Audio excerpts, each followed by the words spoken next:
Coming up on this edition of Command Center, Coach Commands with Ron Rivera. It has been over a week since the Commanders last took the field in a Thursday night football win over the Chicago Bears. We will find out how Coach has been handling the extra downtime between games. While Washington got the win in the Windy City, they lost their starting quarterback when Carson Wentz suffered a broken finger. Now, it's Taylor Heinicke time with the start tomorrow against Green Bay. We'll talk with Coach about what he expects from the QB and the offense, and how he's preparing the team for Aaron Rodgers and the Packers. It all starts right now.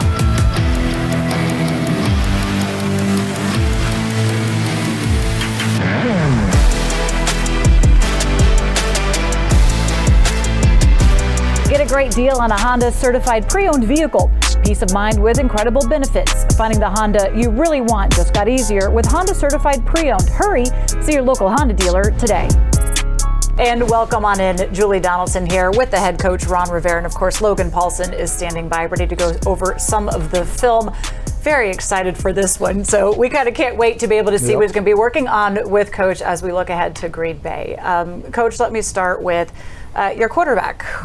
Here you go again, having to make adjustments. Carson Wentz undergoes surgery for on his finger for his throwing hand. Of course, we wish him the absolute best, but what is the expectation for him, like in the recovery and coming back? Well, the biggest thing is it's somewhere between 4 to 6 weeks. It was his ring finger on his throwing hand, obviously, something that's really important. So it's going to take a little bit. We'll see how that goes. In the meantime, Taylor Heinicke. It is always that next man up mentality. And one thing we heard from Taylor is any man in that locker room would be lying to you if they said they weren't excited for the opportunity, albeit you don't like it to have to come at the expense of somebody unfortunately being injured. We have seen him all of last season take over this offense. Where, though, will we see something potentially different from him, or will we, in growth? Well, we most certainly will see the growth. I think one of the things that you really saw is Taylor's confidence and comfort in what we were doing offensively during the preseason, and you saw it this week during practice. There were some things that he did which were really good, things that we know he can do and he can do well. We're going to focus on what he's done in the past and had success with. We'll focus on some of the things that we've implemented now with the current playmakers we have. His skill set's a little bit different than Carson Wentz's, which is why you went out to get Carson. We talk a lot about how Carson has that arm and the ability to really stretch the field. Taylor, not afraid to go out and use his legs maybe a little bit more. How much do you adjust the play calling based on Heinicke being back there? I think you do. You take a look at the things that he does well. Play action's one of them. Pocket movement's another one. So we've got to put him in positions where he can have success, where we will use the play action, we will use some pocket movement, we'll use some boot action, some waggle action, all those types of things to give him a chance to find throwing lanes and get the ball downfield. We hear that he kind of provides a little bit of a spark. I mean, he plays and leaves everything out on the line. They call him like a little bit of a gamer. He even says, I'm not the best at practice. That's not my strength. But he's best at going out there and just finding ways to make something happen. What is it that you want to see from the offense with him out there? Consistency. I mean, we should be able to run the football. It's something that we've talked about doing. We worked a lot of it on in training camp. Obviously having B-Rob miss the first 4 weeks and now getting him back has given us an opportunity to do some things differently. And I think as we continue to grow inside this offense with that running game, it should help us as far as play action is concerned and just straight drop back pass as well. And the Packers will allow you to run. They're giving up a lot of yards on the ground, so should be another great opportunity for Robinson and Antonio Gibson out there. Let me ask you about Aaron Rodgers, though. He himself has been dealing with a thumb injury, missing a couple days of practice, trying to make sure that he's just good to go on Sunday. He says a high tolerance for pain. He should be out there. But this is not the same Aaron Rodgers offense that we're used to seeing. What do you see happening there? Well, I think, first of all, they have a mix of wide receivers. Several of them have been hurt, but probably the biggest thing has been the loss of Devontae Adams. He and Aaron had a great rapport. I mean, tremendous. And anytime those two were working together, a lot of good things happened for them offensively, and it also helped the rest of their offense. Now they don't have that bell cow type of receiver. They don't have that guy that Aaron knows he can count on. He's now trying to develop that rapport with the guys he has. Sammy Watkins could potentially be returning as well. They are coming in on a 2-game losing streak. Are there other areas for them that you feel like maybe you can exploit on a team that has been struggling lately? Well, I think the biggest thing we have to pay attention to really is their running game. We've got to be able to handle their running game. We've got to slow it down because that way it doesn't allow the play action to be as effective. Look at their defensive side. They have some opportunities. We have some opportunities if we can run the ball successfully, because then it helps us with the play action. So it's going to be an interesting game. A lot of extra time because of the Thursday night game to get prepared for Green Bay. How did you spend that time? Well, Friday and Saturday, for the most part, we came in and worked and really did some self-evaluation. Looked at some of the things that we needed to get better at, some of the things that we did well, and figuring out how we can continue to use those things and work on to make them even better. And then we also did a little bit of prep for Green Bay. Gave the coaches off Sunday, came back in on Monday, had a whole day because we gave the players an extra day because our real bye doesn't happen until December. So we wanted to get the guys out. So on Monday, the coaches were able to focus completely on Green Bay, put together the majority of the plan. We had an early practice meeting and practice with the players on Tuesday, then got them out, and the coaches finished the rest of the plan as far as Green Bay was concerned. You can already feel the energy in the park here at the practice facility. Guys just feeling a little bit more rested and rejuvenated, getting ready to go, hopefully putting together a win streak. Absolutely. Okay, so it is the big story here in Washington this week. Surgery for Carson Wentz throws Taylor Heinicke back into the starting quarterback role, a position he held all last season after Ryan Fitzpatrick went down in the first game of the season. Heinicke had a good run as the starter here in Washington, leading to some memorable wins and, of course, diving out a pylon or two along the way. Here's a look at the numbers that he did put up last season. With 65% of his passes completed, Heinicke threw for 3,419 passing yards with 20 touchdowns and 15 interceptions, earning him a quarterback rating of 85.9. Now, for more on what this offense can do with Heinicke at the helm, let's head into the film room. It is presented by Mavenspire. Ransomware goes 3 and out with Mavenspire's smart-as-a-service cybersecurity offerings. Learn more at mavenspire.com. Logan and Coach, take it away. Coach, got some unfortunate news this week with Carson Wentz being out, but I think you got a really good football player here in Taylor Heinicke. He does a lot of things really, really well, and I think I picked some plays here to hopefully show what those are. So in this first concept, we got kind of an out corner, and then Terry comes across the formation here. Love the concept. This defense here is bringing like a cross dog to the weak side here. And you guys are in a full slide, so you guys anticipated this. But I love the composure that Heinicke shows, right? He knows there's pressure. His eyes are great. He's kind of pointing out kind of exactly where he needs to go with the football, kind of holding that corner there. And then the anticipation on this throw. The receiver's not even out of his break yet.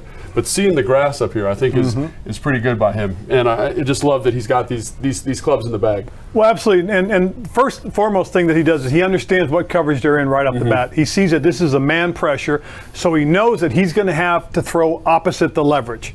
So what happens is, as you're talking about it, when he sees the cut being made by his primary, he knows he's got him leveraged. So like you said, he's basically throwing it to the grass and then let the receiver run to the football. Absolutely. And I think a lot of people say he doesn't have the strongest arm in the world, but I see throws like this where he's got people in his face, there's pressure in his lap, off his back foot, and he's able to get that ball there, no problem seemingly to me. Well, it's tremendous anticipation, as you said. Again, I know what coverage I've got. I know I'm going to have somebody leverage. As soon as I see the leverage, I'm pulling the trigger, and that's what he did. Absolutely. And again, this is like what I would call a hammer concept. You're going to get a sit here by 2, hold the coverage, in cut. Again, you mentioned understanding the coverage. I think he understands exceptionally well what's going on here. You get this safety way off the hash. There's a ton of green grass here in the middle of the field. Like I could make a throw in there probably, but he does a good job, I think, starting the snap here, Coach, of right when the ball snaps, his eyes look to the safety, right? Right. They're looking here to hold him here. So he says, I'm ensuring that I have this space, right? Correct.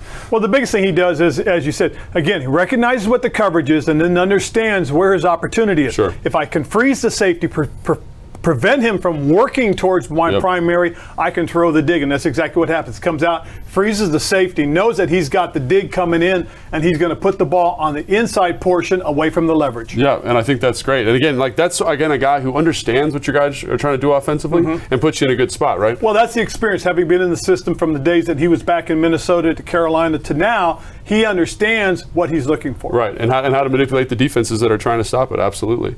And again, we mentioned understanding coverages. I'm really glad you brought that up. You're going to get a big kind of outcut here by Terry, and they bring a little bit of pressure. The guard falls down.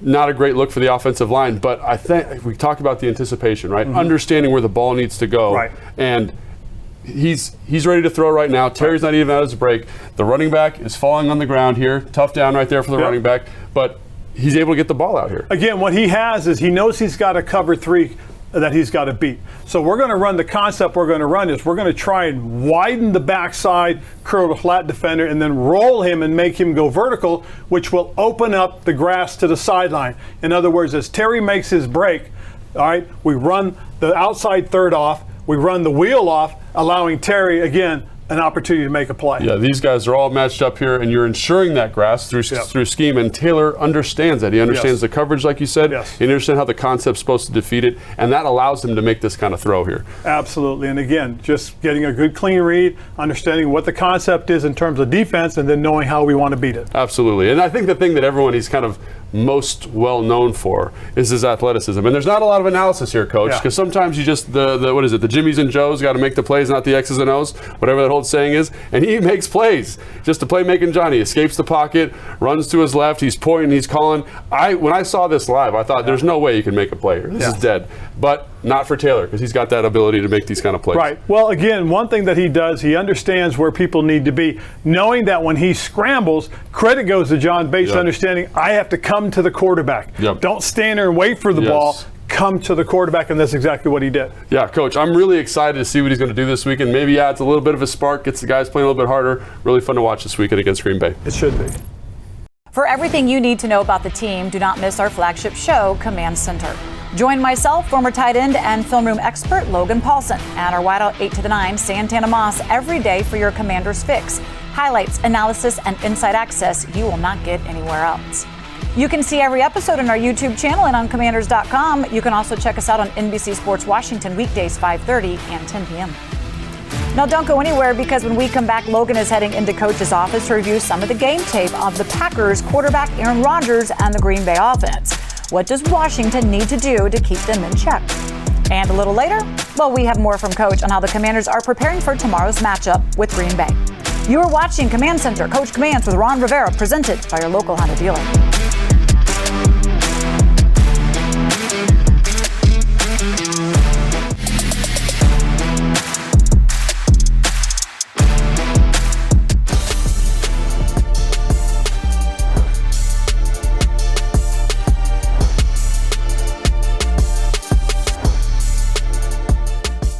Welcome back. It is time for some healthy competition presented by Ortho Virginia, the official orthopedic and sports medicine partner of the Washington Commanders. So here's a look at how the Packers and Commanders match up on paper. Green Bay is coming out of a 27-10 loss against the New York Jets with a season low of 278 total yards last week. They're averaging just over 17 points per game, 225 passing yards, and a shade over 122 rushing yards. The Commanders sit at 17 points per game, averaging 224 passing yards and 95.5 rushing yards. A win tomorrow would give the Commanders their best start through 7 games since the 2018 season. Coach Rivera and company are going to look to put 2 wins in a row on Sunday at FedExField against the Packers. Now, to do that, they have to contain Aaron Rodgers. But it's not only Rodgers they have to prepare for in this game. So what else is there? Well, Logan is with Coach in his office going over the game film. This is the Rivera Review, presented by DC Prime. All stakes are not created equal. All right, Coach, always excited to get to sit down and watch some film with you. Let's take a look at this first play here. I think it's kind of a fun play because they do run a little bit of quarters coverage. It's where you get those 4 guys kind of in the back there. So as a play caller, you kind of think, oh, what are good plays to beat quarters? This is a play that the Giants picked to beat quarters. Why does this work versus this coverage? Well, probably the biggest thing, again, they're coming out, they're giving you an empty look. Yeah. So first and foremost, both tight ends are going to chip their way out into the route. So they're going to slow down the pass rush. It's going to give the quarterback time, but more important, it's going to give the receivers an opportunity to run their routes downfield. Okay, they show the middle open shell. So as you said, probably some form of quarters. That's what they're traditionally known for. They're known for quarters, quarter, half. So again, they're going to run a quarter beater right here, as you talked about. Get these 2 in cuts down here at the bottom, right? And you get good leverage by number 2 here, right, on the safety. And I say, oh, this is just good concept. Right. But you say... Well, to me, I think the linebacker gets a little bit wide. Right. More so than anything else, down distance should dictate okay, Right. what his thought process is, and that is the ball's going to be thrown downfield if they're going to get a chance to get a first down. Okay, they might throw a swing, they might throw a screen or some sort of tunnel screen to a wide receiver and hope for the best. But in a situation like this, you're going to want to say, hey, let's understand, what they're going to try and do. They see quarters, they're going to run quarter beater. Now, what's interesting on this play is the quarterback, again, has a lot of time. Yep. Okay. Secondly, as he's going through his progression, he makes his read. He makes his mind up very quickly to throw the dig. Yeah. As he's throwing the dig, he's got that open, obviously, because the linebacker gets too wide. The inside linebacker is supposed to read 3-2. Yeah. If 3 chips and swings late. 3 being the tight end here. Right. His next look should be in the seam at the number 2 receiver. Right. And he should be underneath. Where he should be right now should be right on the hashes, forcing the ball to be elevated, which will give the safety a chance to make the play. As is, because he's too wide, he's got a completely open middle, and he can drive the ball quickly to the receiver. What happens is the ball gets to the receiver quickly and gives him a chance to potentially turn up and pick up the first down, which he does. Now, the thing that's interesting about this is if the quarterback shows a little bit of patience, okay, and the receiver feels this, what he should do right here is the outside receiver should run more of a skinnier post towards the inside, and there's potential for a touchdown throw. Yeah, absolutely, because that's why that's a good route versus quarters, right? Because you're occupying the near safety, and the corner has bad leverage, right? Correct, absolutely, because again, he lets him in the inside. He doesn't understand and doesn't feel that when number 2 goes away, you've got to stay over the top of the number 1 breaking in. Okay, now the reason you say over the top initially is because if he can run a post corner, I'm over the top, he'll run into me. Right. If I get too far ahead, I'm beat. If I stay too far behind, this is what he does. He either runs a second dig or he runs a skinny post. Right, absolutely. And I think that's the advantage offensively of knowing what they like to do in certain situations. You can call plays to kind of put them in bad spots. Exactly. Absolutely. Exactly. And then the next play is something I think is really interesting. So to me, this is really hard. I think this is putting the defense in a tough spot, and I want you to let me know. They got the strength of the formation to the top of the screen here with the 2 tight ends, and they jet motion the F. So it becomes a balanced formation on the snap count. Right. How do you guys adjust to that? Is that just communication? It is communication, but it also tells you what is our defense in. Well, to me, the issue being more so than anything else, if you look at the safeties, they're showing middle open. So it's a good idea to run the football. That's probably the first thing. Second thing is this is a 1st and 10 play. So more than likely, get some sort of run, maybe some sort of play action. Right. Now, they're playing truthfully when they show you by the snap, here comes the jet motion, okay? Now the safety's coming down into the box. Right. But he's not coming down into the box with enough urgency. I see what you're saying. Okay? Because what happens is, see how deep he stays? Yeah. This gives them an opportunity to get some push up front. Yep. Okay? And because it gives them a chance to get some push up front, it gives them an opportunity to get started downhill. Yeah. Now what happens is because he hasn't coming down quicker, the tight end has an opportunity to line him up. Yep. Okay? And create the block with leverage. I was going to say, because he really should spill probably inside of this receiver here. Yes, because look what's happening with the corner. He's coming in for the crack replace, and he's going to try and fit outside. Truthfully, what should have happened is, okay, if the safety stays inside and spills, that ball should bounce to 22. Yeah. But what it looks like is he's going outside because he thinks he's the hammer player, then 22 should fit inside now as the crack replace, because he should be trailing where that, see number 9? Yeah. Once number 9 goes into block the safety, the linebacker, he should be fitting right in inside. there. Yeah. So as this safety comes outside, see the runway? Yeah. That's where he needs to fit. Make sure you are there tomorrow afternoon. It is the team's annual Alumni homecoming game, featuring a celebration with our Super Bowl champions at 10:30 a.m. Join the team for a Super Bowl-style parade around FedEx Way, featuring over 100 Washington legends and Super Bowl champs. When that ends, you can meet those former players in Legends Plaza. You can get your tickets at commanders.com/tickets. While you are near Legends Plaza, stop by and see us at our Game Day Live set to be a part of the best Commanders pregame show in the DMV. We are right outside of Section 232. I will see you there. And Command Center Game Day Live is the official pregame show of the Washington Commanders. We're live on the air starting 2 hours before kickoff. That will be 11 a.m. tomorrow for our matchup with the Packers. You can watch on our YouTube channel, Facebook, and Twitter. And after the game, do not miss Command Center Postgame Live for reaction analysis and interviews with head coach Ron Rivera and quarterback Taylor Heinicke. You can also find that on YouTube. Take command of game days. And when we come back, Coach is back here with me, and we're looking back at a little history and getting his final thoughts on the matchup with the Pack. This is Command Center. Coach Commands with Ron Rivera, presented by your local Honda dealer.